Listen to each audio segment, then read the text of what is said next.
Hello students जो class 12th में पढ़ रहे हैं, मैं आज आपको विस्तृत टेक्स्ट बुक का पहला चैप्टर जिसका नाम है द थर्ड लेवल, इसका मैं लाइन बाय लाइन एक्सप्लेनेशन करके दिखाने वाला हूं। तो बने रहिए वीडियो के एंड तक। और हाँ, स्किप बिल्कुल भी मत करना, नहीं तो आपको वीडियो समझ में नहीं आएगी। तो चलिए शुरू करते हैं पढ़ने से पहले यहाँ पे दिया हुआ बिफोर यू रीड, पढ़ने से पहले हम पहले इसको पढ़ेंगे, ठीक है। उसके बाद चैप्टर को पढ़ना शुरू करेंगे। यहाँ लिखा हुआ है, have you ever had any curious experience which other find hard to believe. इसका मतलब है, क्या आपने कभी किसी जिज्ञासापूर्ण घटना को अनुभव किया है जैसे पर अन्य विश्वास नहीं करते हैं। तो चलिए अब आप चैप्टर को पढ़ना शुरू करते हैं। The president of the New York Central and the New York New Haven and Hartford Railroads will swear on a stack of timetables that there are only two, but I say there are three because I have been on the third level of the Grand Central Station. Yes, I have taken the obvious step. I talked to a physiatrist friend of mine. Among others, I told him about the third level at Grand Central Station, and he said it was a walking dream with fulfillment. He said I was unhappy. That made my wife kind of mad, but he explained that he meant the modern world is full of insecurity, fear, war, worry, and all the rest of it, and that I just want to escape. Well, who does not?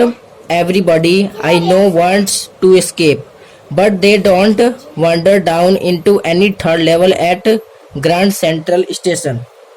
इसका मतलब है, New York central और New York, new haven और Hartford rail roads के अध्यक्ष समय सारणी के ढेर की कसम खाएंगे कि केवल 2 स्तर हैं, परंतु मैं कहता हूं कि 3 है, क्योंकि मैं ग्राउंड सेंटर स्टेशन के तीसरे स्तर पर रह चुका हूं। हाँ, मैं वह प्रत्यक्ष कदम उठा चुका हूं। मैंने अपने एक मनोरोग विशेषज्ञ मित्र से बात की और के साथ मैंने उसको ग्रांड सेंट्रल स्टेशन के तीसरे स्तर के बारे में बताया, और उसने कहा कि ये दिवा स्वप्न में इच्छा का पूर्ण होना है। उसने कहा कि मैं अप्रसन्न हूँ, इससे मेरी पत्नी पागल सी हो गई, परंतु उसने समझाया कि आधुनिक संसार असुरक्षा, भय, युद्ध, चिंता और बाकी सभी चीज़ों से भरा है, और मैं केवल इनसे बचना चाहता हूँ। खैर, कौन नहीं चाहता, हर कोई जिसमें जानता हूँ बचना चाहता है, परंतु वे ग्रांड सेंट्रल स्टेशन के तीसरे स्तर पर नहीं घूमते। ठीक है, तो आ जाते हैं नेक्स्ट लाइन में।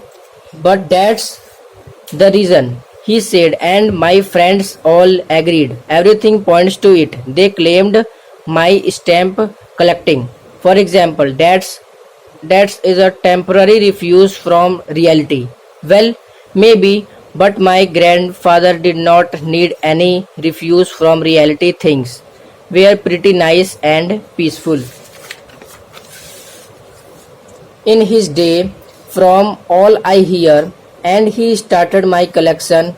It's nice collection too. Blocks of 4 of practically every US issue, first day covers and so on. President Roosevelt collected stamps too, you know. इसका मतलब है, परंतु यही कारण है, उसने कहा, और मेरे सारे मित्र भी सहमत हुए, परंतु यही कारण है, उसने कहा, और मेरे सारे मित्र भी सहमत हुए। हर चीज इसकी तरफ इशारा करती है, उन्होंने दावा किया, उदाहरण के लिए मेरे टिकट इकट्ठा करना वह वास्तविकता से अस्थायी पलायन है। ठीक है, हो सकता है, परंतु मेरे दादाजी को किसी अस्थायी पलायन की आवश्यकता नहीं थी। उनके दिनों में सब कुछ अच्छा और शांत था, जैसा कि मैं सुनता हूँ, और उन्होंने मेरा टिकट संग्रह शुरू किया था। यह एक अच्छा संग्रह है भी। व्यावहारिक रूप से हर एक यूएस इश्यू के 4 ब्लॉक, पहले दिन के कवर तुम आदि तुम जानते हो, जो जो राष्ट्रपति रॉजवेल्ट भी टिकट इकट्ठी करते थे। ठीक है, चलिए अब नेक्स्ट पढ़ते हैं। Anyway, here is what happened at Grand Central. One night last summer, I walked late at the office. I was in a hurry to get uptown to my apartment, so I decided to take the subway from Grand Central because it's faster than the bus. फिर इसमें कहता है, खैर grand central पे ये हुआ। पिछली गर्मियों में एक रात मैंने ऑफिस में देर तक काम किया। मैं अपने अपार्टमेंट में जाने की जल्दी में था, इसलिए मैंने ग्रैंड सेंट्रल के सबवे पकड़ने का फैसला किया क्योंकि यह बस से तेज है। ठीक है, अब चलिए आगे पढ़ते हैं। Now I don't know why this should have happened to me. I am just an ordinary guy named Charlie, 31 years old and 31 years old है, and I was wearing a tan gabardine suit and a straw hat with a fancy band. I passed a dozen men who looked just like me, and I was not trying to escape from anything. I just wanted to get home to Louisa, my wife. इसका मतलब है, अब मुझे नहीं पता कि ऐसा मेरे साथ क्यों हुआ। मैं चार्ली नाम का साधारण आदमी हूँ, 31 साल का हूँ। ठीक है, यहाँ लिखा हुआ है 31 साल का हूँ। ठीक है, और मैंने हल्के बादामी रंग के गवर्डिन सूट व स्ट्रा हैट पहन रखा था, जिस पर फैशनदार पट्टी लगी थी। मैं दर्जन भर लोग के पास से वो गुजरा है, और जो मेरे जैसे लगते थे, और मैं किसी चीज़ से बचकर भागने का प्रयास नहीं कर रहा था। मैं तो केवल घर अपनी पत्नी के लुइसा के पास जा रहा था। ठीक है, I tuned into Grand Central from Vanderbilt Avenue and went down the steps to the first level where you take trains like the 20th century. Then I walked down another flight to the second level where the suburban trains leave from, ducked into an arched doorway heading for the subway, and got lost. That's easy to do. I have been in and out of Grand Central hundreds of times, but I am always bumping into new doorways and stairs and corridors. Once I got into a tunnel about a mile long and come out in the lobby of the Roosevelt Hotel. Another time I came up in an office building on 46th Street, 3 blocks away.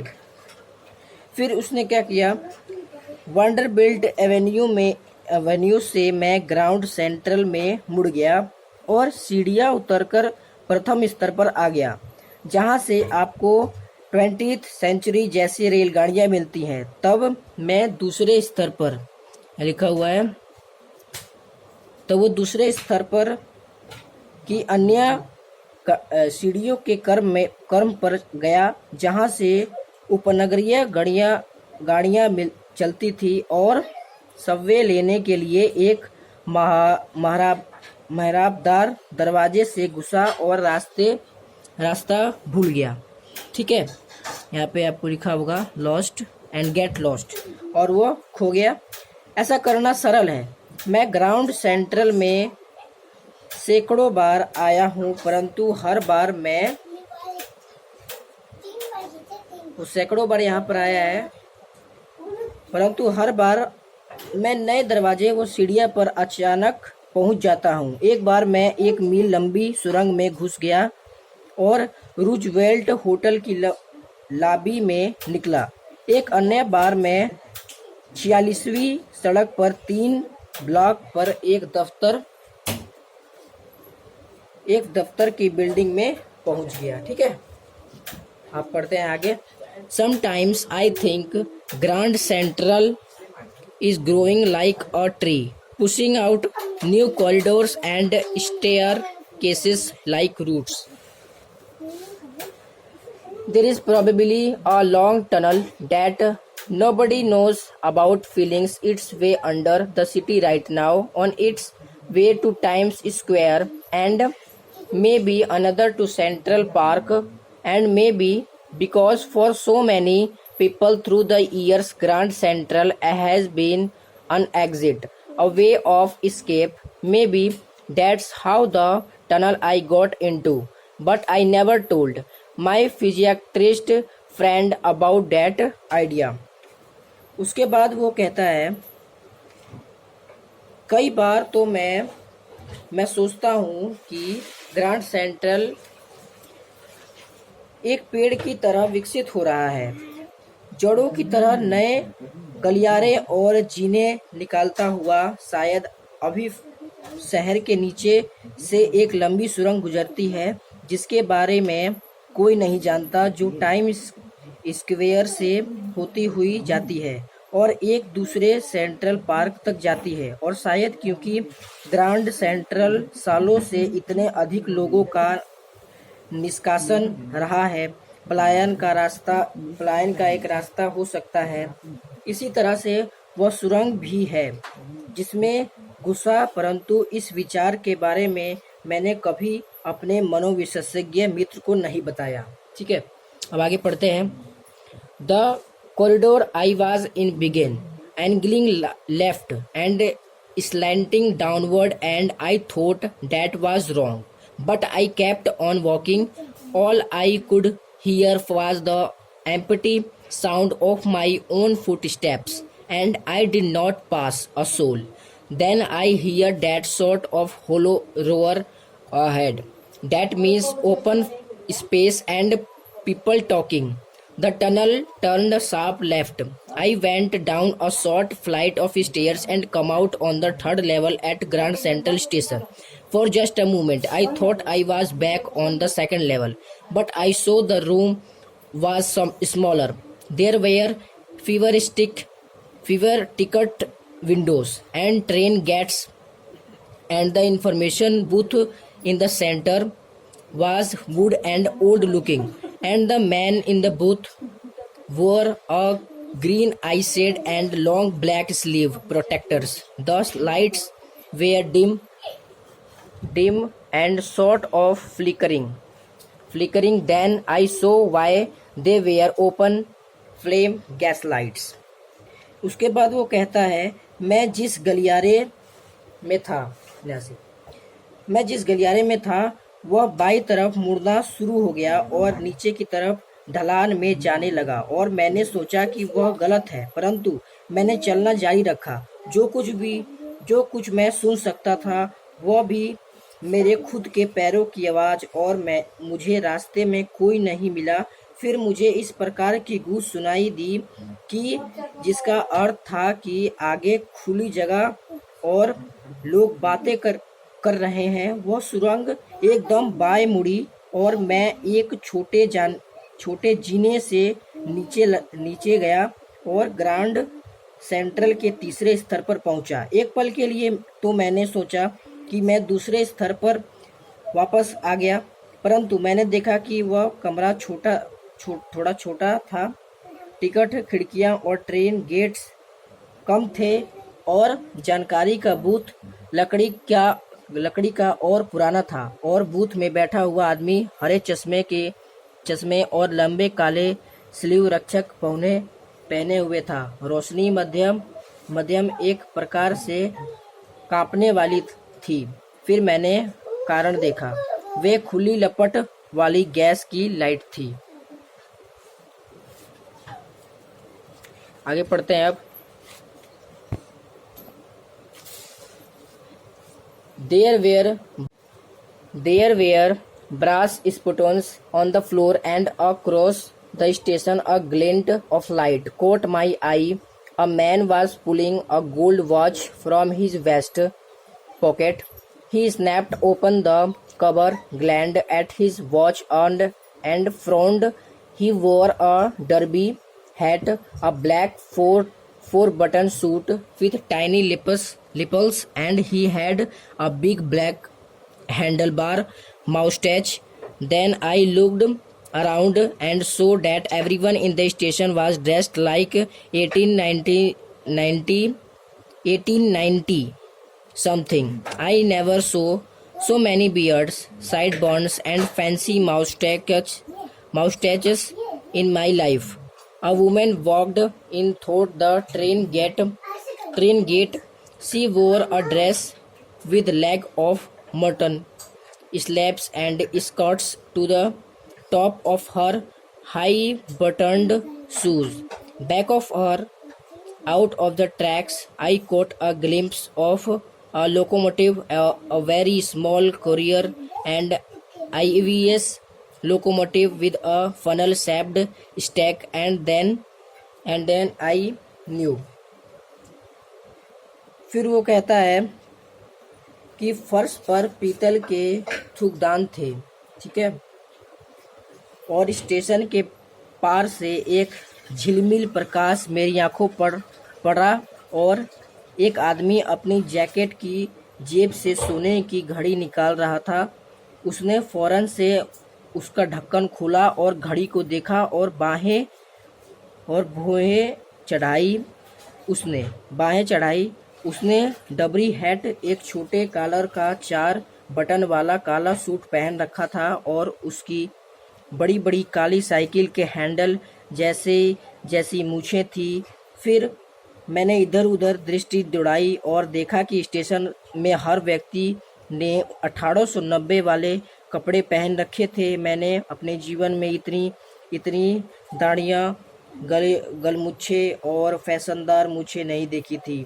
गाड़ी के द्वार से एक महिला अंदर आई।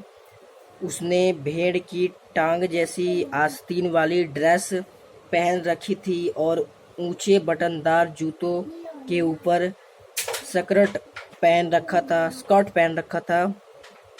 उसके पीछे पटरी पर मेरी दृष्टि इंजन पर पड़ी, जो कुरियर और इवर्स कंपनी का छोटा सा इंजन था, जिसकी जीप जैसी चिमनी थी। और फिर मैं समझ गया।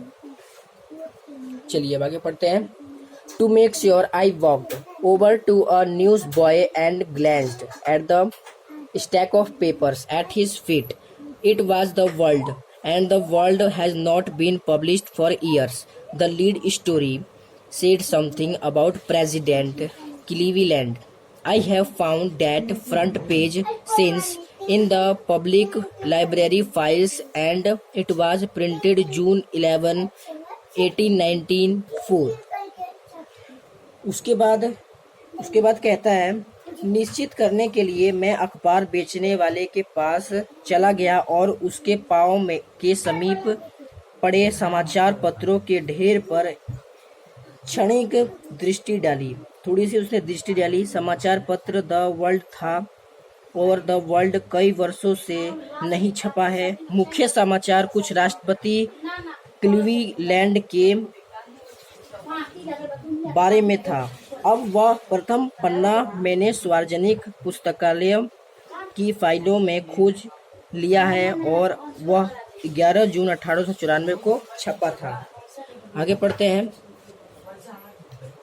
I turned toward the ticket windows, knowing that here on the 3rd level at Grand Central I could buy tickets that would take Louisa and me anywhere in the United States we wanted to go in the year 1894, and I wanted 2 tickets to Gainsburg, Illinois।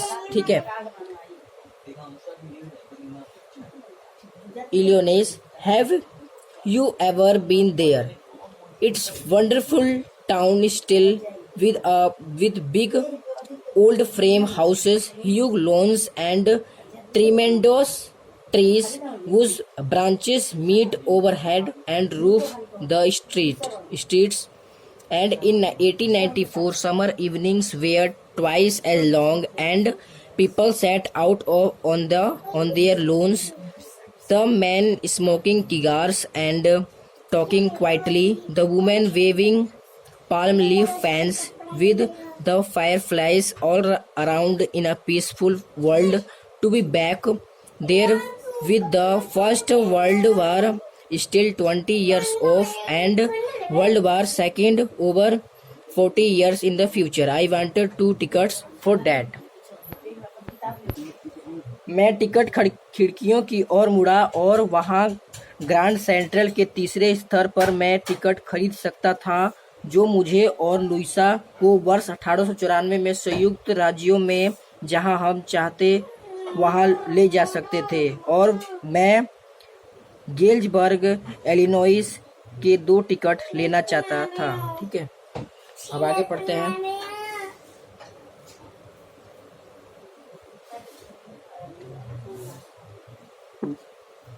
क्या यहाँ तक तुमने पढ़ लिया है? ठीक है, क्या आप कभी वहां गए हैं? क्या आप कभी वहां गए हैं? वह अब भी अद्भुत शहर है जिसमें लकड़ी के बड़े ढांचे वाले पुराने घर हैं, बड़े बड़े लान हैं और विशाल पेड़ हैं जिसकी शाखाएं ऊपर मिल जाती हैं और गलियों पर छत बनाती हैं। और 1894 में गर्मियों की साय दुगनी लंबी होती थी और लोग बाहर लान में बैठे रहते थे।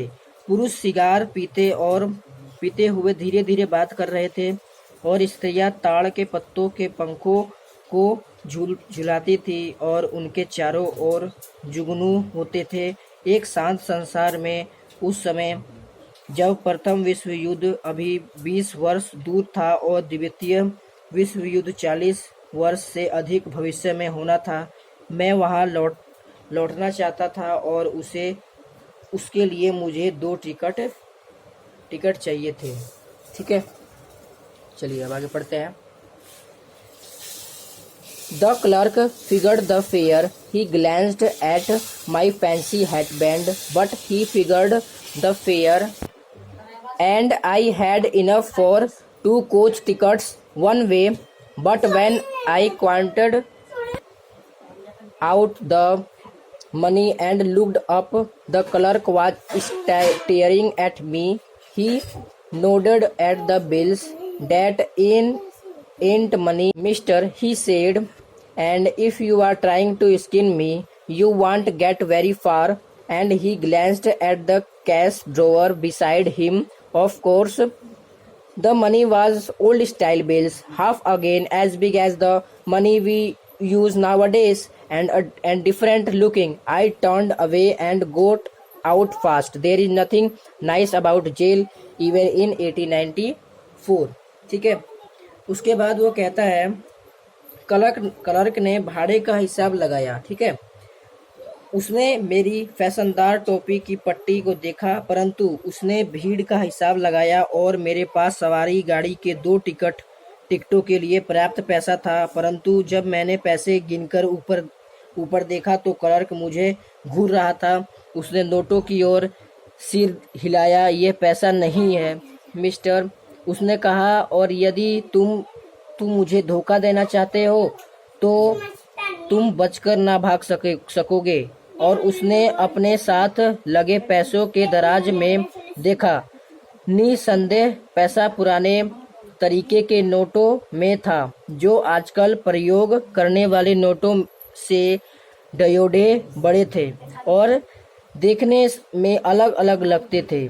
मैं मुड़ा और तेजी से वहां से निकल पड़ा। 1894 में भी जेल अच्छी नहीं होती थी। ठीक है, आगे पढ़ते हैं अब। And that was that I was I left the same way I come. I suppose next day during lunch hour, I drew $300 out of the bank, nearly all we had, and bought old style currency that really worried my physiologist friend. You can buy old money at almost any coin dealers, but you have to pay a premium. My $300 bought less than 200 in old style bills, but I did not care. Eggs were 13 cents and dozen in 1894. उसके बाद वो कहता है, और बस यही बात थी। अपने विचार में मैं उसी रास्ते लौटा जिससे मैं आया था। अगले दिन भोजन के समय मैंने बैंक से $300 निकाले। लगभग हमारे पास केवल इतना ही पैसा था और पुराने समय में प्रचलित नोट खरीदे। इससे मेरे मनोरोगों चिकित्सक मित्र को चिंता हो गई। आप अपना पुराना पैसा लगभग सभी सिक्कों के व्यापारियों से खरीद सकते हो, परंतु आपको इसका अधिमूल्य देना पड़ेगा। मेरे $300 से 200 से भी कम पुराने ढंग के नोट आए, परंतु मैंने परवाह न की। 1894 में अंडे 13 सेंट के दर्जन मिलते थे। उसके बाद कहता है, but I have never again found the corridor that leads to the third level at Grand Central Station. Although I have tried often enough, Lovisa was pretty worried when I told her all this, and did not me to look for the. After a while, I stopped. I went back to my stamps, but now we are both looking every weekend because now we have proved that the third level is still there. My friend Sam Wiener disappeared. Nobody knew where, but I sort of suspected because Sam is a city boy, and I used to tell him about Gettysburg. I went to school there, and he always said he liked the sound of the place, and that's where he is all right in 1894. ठीक है। उसके बाद वो कहता है, जब मैंने ये बात लूसा को बताई तो वह बहुत चिंतित हो गई और वह चाहती थी कि मैं तीसरे स्तर की खोज ना करूं, और कुछ समय के बाद मैंने खोज बंद कर दी। मैंने अपने डाक टिकटों की ओर ध्यान दिया, परंतु अब हम दोनों हर सप्ताह में उसकी खोज करते हैं क्योंकि हमारे पास प्रमाण है कि अभी तीसरी स्तर मौजूद है।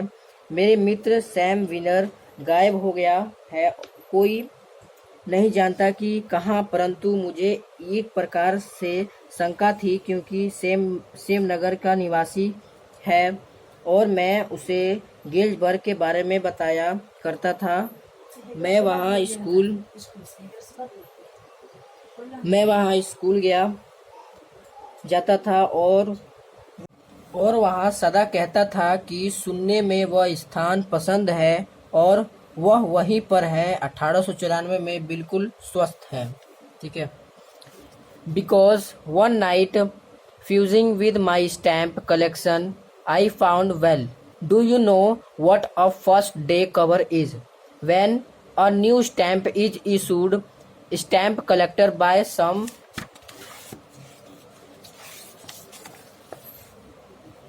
and use them to mail envelopes to themselves on the very first day of sale, and the postmark proves the date.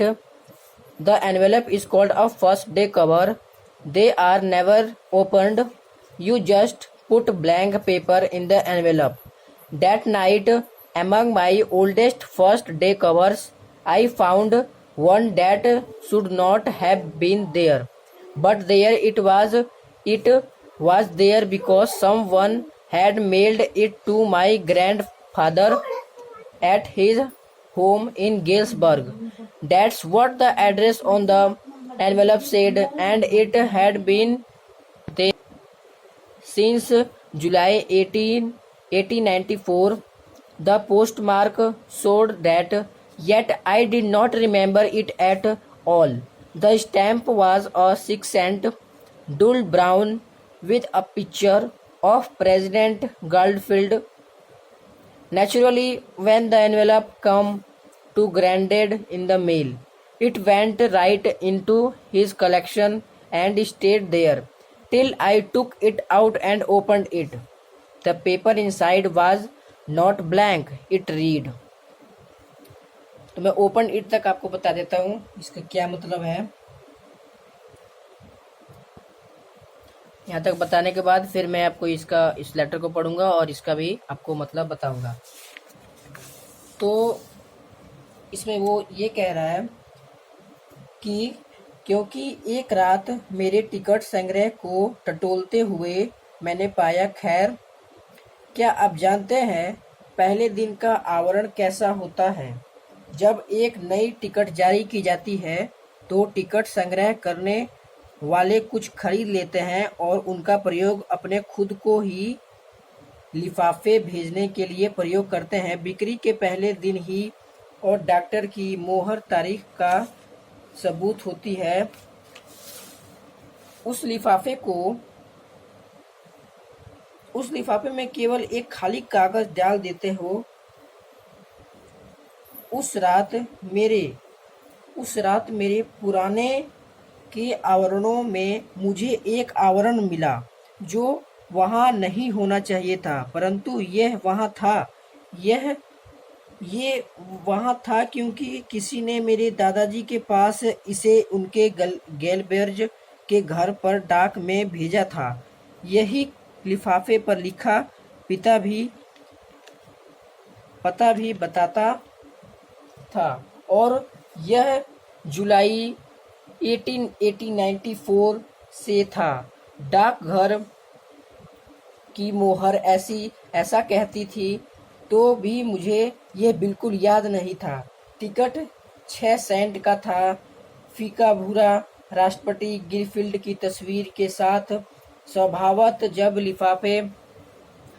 जब लिफाफे मेरे दादाजी के पास डाक से आया, यह सीधा उनके संग्रह में चला गया और यह वही रहा जब तक कि मैंने इसको देखा और खोला।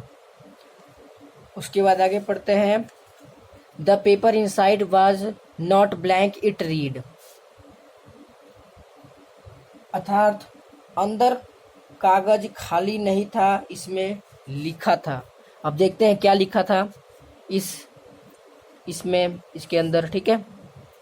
941 Weald street, Galesburg, Illinois, July 18, 1894। Charlie, I go to wishing that you were right. Then I go to believing you were right. And Charlie, it's true. I found the 3rd level. I have been here 2 weeks, and right now down the street at the deli someone is playing a piano, and they are all out of the front porch sing nearly home, and I am invited over for lemonade. Come on back, Charlie and Lovisa. Keep looking till you find the 3rd level. It's worth it, believe me. तो ये message जो है उसके दोस्त ने भेजा Charlie को कि तुम सही कह रहे थे। उसने ये लिखा है कि मैं चाहता था कि तुम सही होते। फिर मैं विश्वास करने लगा कि तुम सही थे। और चार्ली, ये सच है, मुझे तीसरी स्तर में मिल गया। मैं यहाँ 2 हफ्ता रहा हूँ और अब भी हूँ। गली के उस छोर पर डेली की दुकान पर कोई व्यक्ति पियानो बजा रहा है और वे सब वहाँ सामने वाले पोर्च में गा रहे हैं सिंग नीली होम, और मुझे नींबू पानी के लिए आमंत्रित किया गया है। वापस आ जाओ चार्ली और लुइसा, तलाश करते रहो जब तक कि तीसरी स्तर तुम्हें मिल न जाए। यह तलाश करने लायक है,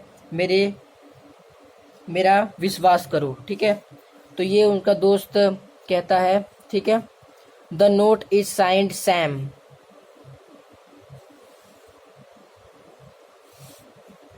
At the stamp and coin store I go to, I found out that Sam bought $800 worth of old style currency that ought to set him up in a nice little hay feed and grain business. He always said that's what he really wished he could do, and he certainly can't go back to his old business, not in Galesburg, Illinois in 1894. His old business, why Sam was my psychiatrist. उससे कहने का मतलब है कि मैं टिकटों और सिक्कों के स्टोर पर वहां जाता हूं। मैंने पता लगाया कि सैम ने $800 के बराबर पुराने ज़मीन की करेंसी खरीदी थी। ये रकम उसे एक अच्छे घास चारा और अनाज के व्यापार में स्थापित कर देती। वह हमेशा कहता था कि यह वह कर सकता था और वह अपनी पुराने धंधे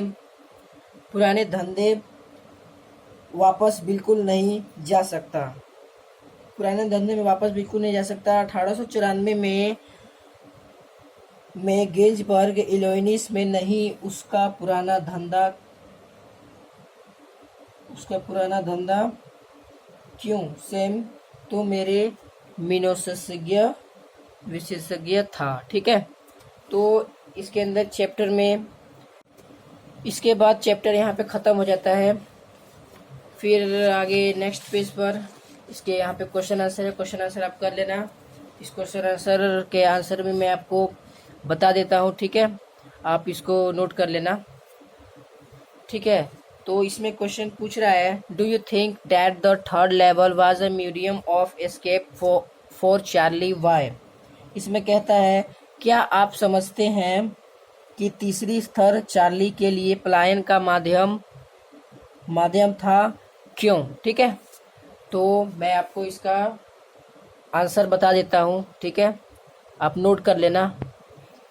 तो इसका आंसर बनता है, yes, the third level was a medium of escape for Charlie. It was all in his imagination. We can judge from the story that Charlie was facing life's worries and tensions.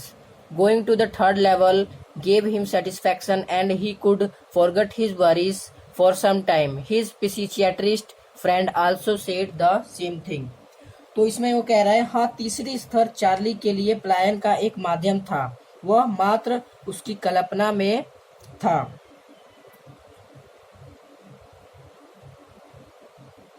कहानी में हम इस बात को देख सकते हैं कि चार्ली जीवन में परेशानियों और तनाव का सामना कर रहा था. तीसरी स्तर पर जाने से उसे कोई